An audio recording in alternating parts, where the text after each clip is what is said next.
Hello, friends and church family.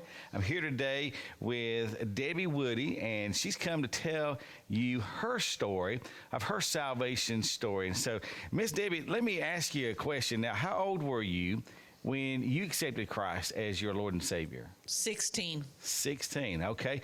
And tell me about the setting. Was it a revival meeting or Vacation Bible School, or what was the setting? It was a Sunday night at Free Will Baptist Church in Homerville, Georgia. Okay. And it was my teacher at the time was Melanie Brown, and she led me to the Lord. Wow. So you were having, was it a preacher preaching a service? Well, we were having like a discipleship training class. Yep. And then we had service afterwards. So during the discipleship training classes when I accepted the Lord. How about that? So you even know the lady's name that led you to the Lord. Now, did she have a gospel presentation that night? Yes. Okay. She gave one after every class. Okay. And so did you tell her you wanted to make a decision for Christ? Did you come up to her and talk to her? While we were praying is when I accepted the Lord. So then I told her, and afterwards that I had accepted Jesus Christ into my heart. And then she spoke to the pastor, which I can't even remember I can see his face, but I can't remember his name. And then that night after services, when he gave the altar call is when I went before the church. Wow, that is so neat. And so you heard the gospel message and you had an opportunity to pray, and you prayed by yourself, received Christ, and then you went and told somebody, you told your teacher, and then after the service, the Sunday night preaching service, you came forward. Wow, that's amazing. And did you tell your parents about this anytime in between? All this was going on? Wow. When I was growing up, we didn't go to church. My mother and father just didn't attend church. And I went on my own when I started driving because I just had the feeling that I needed to go. So when I started driving at 16, I had my license, and so I would go to church by myself. Wow, that is neat. And so when were you baptized? It was like a couple of weeks afterwards. Okay. So, and I think it was in the summertime when I received Christ. I know it was really warm, but down there it stays warm all year round, just about. Yeah. But I think it was closer in the summertime after school was let out, because I went to church a lot at night in the summertime because I didn't have school. Okay. All right. Well, tell me how has your journey of faith with Christ been? Tell me about some obstacles you faced, but also tell me about some blessings you've received. Well, the biggest obstacle was family members, because most of my family was not saved. And I had, problems explaining to them about my salvation experience and stuff. And my parents, like I said, we didn't go to church when I was growing up. Now, after I left home and everything, and there wasn't so many children in the house, that's when my mother and father started attending church, because I guess it was hard to get 8 kids ready on Sunday morning. And then some of the obstacles I faced was having the courage to tell people, And it wasn't that I was ashamed, but it was just,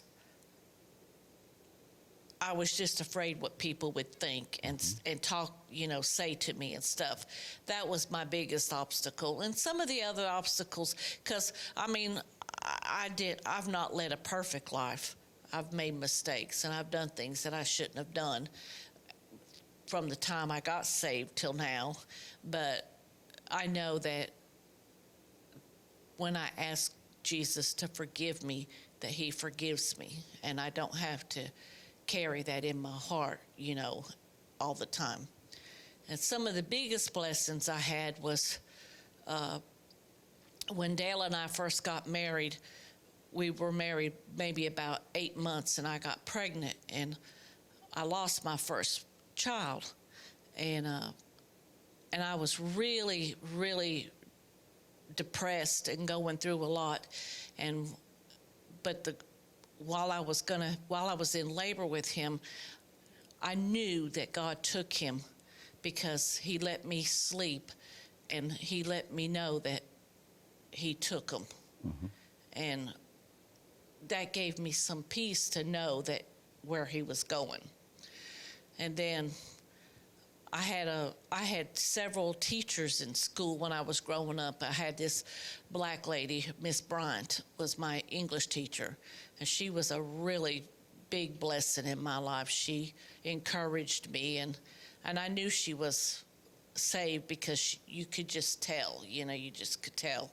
And she encouraged me to stand for what I believe in and not to let somebody make me doubt.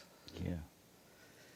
So, and then I've had many other blessings. I had a wonderful mother-in-law that was a wonderful Christian woman, and she helped me along my faith when I first became into the family with Dale and stuff. And then there was a pastor that when I first moved up here, I didn't have a church, and I was looking around trying to find me one. And I went to church with her because she was Pentecostal faith. And there was a pastor down there. His name was Ellis Gregory, and his wife was Lois. And they were wonderful people, wonderful people. And he was a real inspiration and helped me in my walk and taught me many things about the Lord. And no matter where you met him, he was the same, and he just radiated the Lord. Wow. In his face. You could just tell he just loved the Lord. Whenever he talked about him, his whole face would shine. So he was an inspiration to me too. Wow. Well, that is great. That's great. Now, Miss Debbie does a lot of work in our church. What are all the hats that you wear here? Well, I'm on the kitchen team. On the cleaning team. I do pick up the food on Saturdays in food ministry and put it up. So I've done the nursery before. When we were at the other church, I was the nursery director. I've taught GAs. I've done, I think I taught not a Sunday school class, but a class at night for little kids. And I guess it was like discipleship training, but they didn't call it that. I've took the CTA class, CTW, Yeah. Christian Training Witness Program, under Alan McClellan. And then, I don't know, I worked the counting team. I don't know. I've just done a lot. She's done a lot. She's a vital person in our church that serves the Lord. And even though you work different hours at your job that take you away from church a lot, she still finds time to come and be involved in the ministry of the church throughout the week. And so we are very blessed to have Miss Debbie Woody in our church and serving in the church. And thank you so much for coming and giving and telling us your salvation story. And I challenge you as well that you would give and tell someone your salvation story, whether it is just in person or you have it filmed and then uploaded to your Facebook page or our church Facebook page and YouTube channel, that you would step out and you'd be courageous as well and tell your salvation story. Thank you very much. Have a great day.